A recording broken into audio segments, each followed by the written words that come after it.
The future looks even better for the Vancouver Canucks as we get insane prospects updates on Elias Pettersson with the Abbotsford Canucks making history, and Tom Willander looks poised to join the Vancouver Canucks after a season with Boston University. We're going to break all this down and more later on this episode. Before we get into that, to the 71% of you guys that aren't subscribed yet, if you're enjoying this daily Canucks content and you want to stay up to date on everything to do with the Canucks, make sure to go down and hit that subscribe button. We'll be here all season long giving you updates from around the team.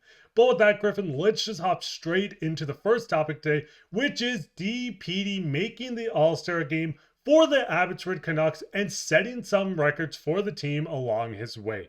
We can see this article by the Abbotsford Canucks going into Elias Pettersson being named to the All-Star game for the 2025 AHL All-Star game. You can work your way down. He's the third player in franchise history to participate in the AHL All-Star game. He's the first Abbotsford Canucks rookie and also the youngest player to make the All-Star game for Abbotsford. Looking at DPD over his span joining the Abbotsford Canucks, he has been great. We can see last year he finished his season in the Swedish 1 League. He joined Abbotsford, putting up 2 assists in 8 games. He came into his first season as a full-time member on North American ice in the AHL, putting up 12 points in 30 games. Just looking at this, a former 3rd pick, 80th overall. What's your initial thoughts on just looking at how DPD is just progressing in his style?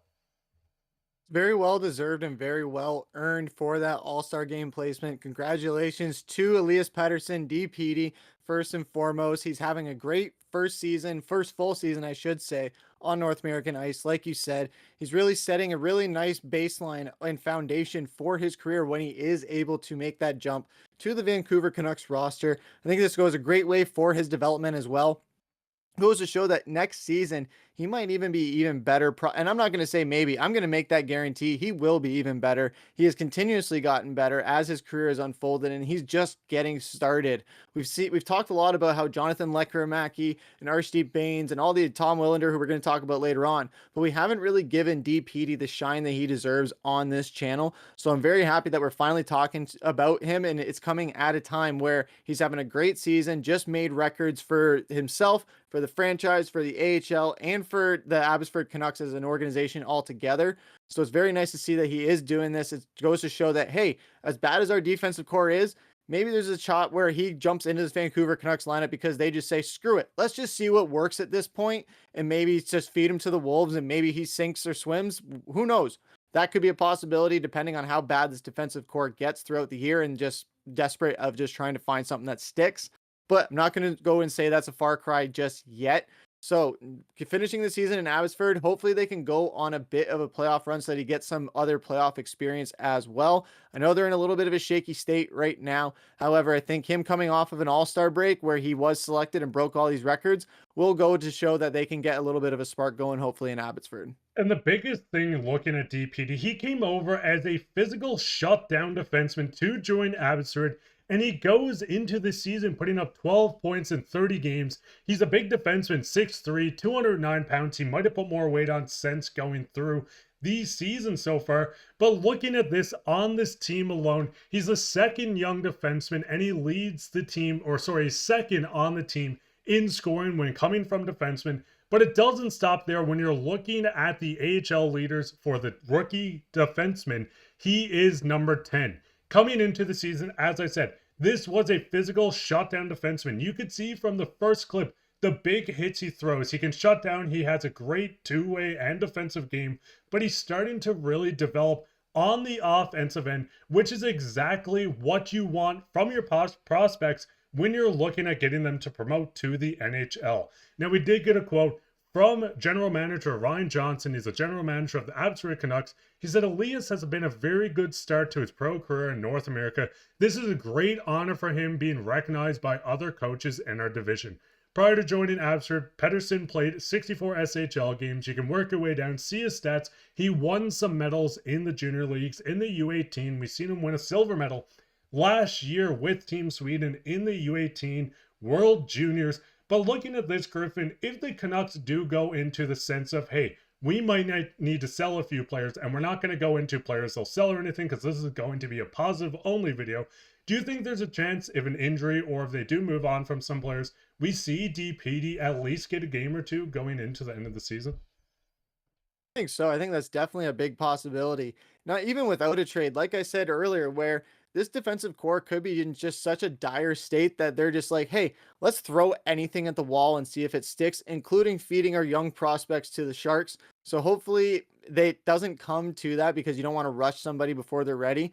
But if it's an opportunity where he does rise to the occasion and he does have to step in for an unfortunate injury or a trade, I think if he does showcase a lot of talent, a lot of potential, I think that Garrett carries a lot of momentum, not just for him, but for this Canucks organization as a whole heading into next season, because that goes to show, hey, as uncertain as our defensive core could be, as shaky as they can be at times, at least we have a good, reliable young guy that we can plug in when we need him to, call him up from the AHL, make sure that he gets into the lineup. We saw them do that a lot this season. Max Sasson, Atu Ratu, Archie Baines, Jonathan Lekkerimäki, and now it'll be time for Elias Pettersson to get his dues. Maybe we see both Petterssons on the ice at the same time this season.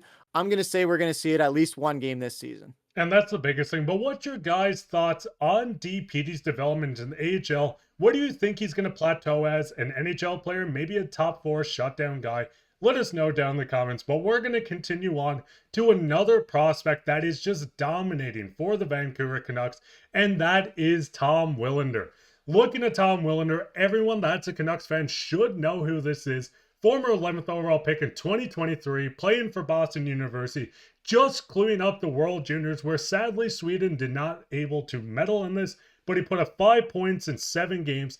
This is looking like the top prospect, and yes, Jonathan Lekkerimäki is there as a 1A or 1B along with Tom Willander, but watching his development, his game change is going to be huge for the Canucks' future. Looking at this, Dave Hall, you can check him out on Twitter or X, whatever it's called nowadays. Dave Hall goes into this and says he's definitely pro ready. Him signing to the NHL is going to happen depending where the Canucks blue line is at the spring and how far it goes in the playoffs. Don't expect him to come in and play next to Quinn Hughes on the top line or maybe even the second line. I don't see them fast tracking his development, but if it's a question of whether he can play in the NHL games, that answer is yes. Seeing this coming from Dave Hall, who covers everything to do with the Vancouver Canucks and their prospects, great reporter on the prospects for sure. Seeing him give praise to Tom Willander and just the eye test of watching Tom Willander go through the World Juniors, watching him play on Boston University, being the 7th leading point getter on this team while being a shutdown guy, logging top minutes, getting into power play time in the World Juniors. Everything between is this guy looks like he has star potential written all over him. And would you like to see Tom Willander join this team towards the end of the season, Griffin? Absolutely. I think it's awesome that we're talking about two Canucks, not only prospects, but defenseman prospects as well, that have a very likely chance of playing at some point this season, just based on how shaky and how horrible and how Swiss cheese our defensive core is when you're not looking at Quinn Hughes, Filip Hronek, or Erik Brandstrom. The other three are a lot more questionable and even some other ones. So yeah, bringing Willander in here, it's just like DPD, where would love to see him get on the ice. I think he's definitely going to get 1 or 2 games of experience before hopefully a Canucks playoff run. Maybe at this point right now, we're not looking like a playoff team, but if we are eventually able to squeak in there, maybe we see him enter some NHL action just a bit before the postseason begins, so he can bring that back to the to Boston University or to the AHL if he moves up to that. Would be awesome to see him just go right from Boston to Vancouver, and it's looking like he has that potential. Like Dave Hall was saying, he passes the eye test. He is NHL ready in his eyes. He had a great World Juniors. Congratulations to him there as well.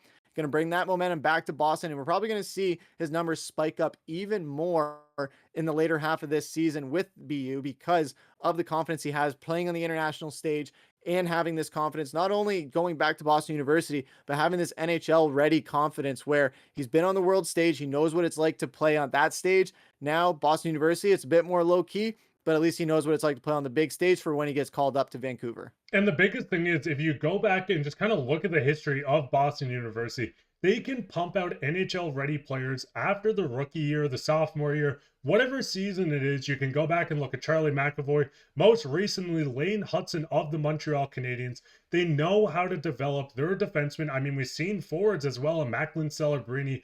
There's so much talent that comes out of this team that's NHL ready and ready to make an impact. It would not shock me if Tom Willander jumped into this lineup as a defenseman going into the playoffs, especially if the Canucks are still struggling to find a shutdown defenseman on that third pairing, maybe even the second. I would rather the third.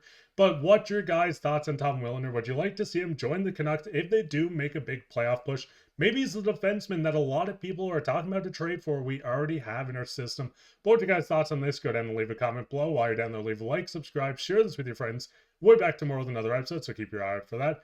But I've been your host, Mark, with my co-host, Griffin, and take care.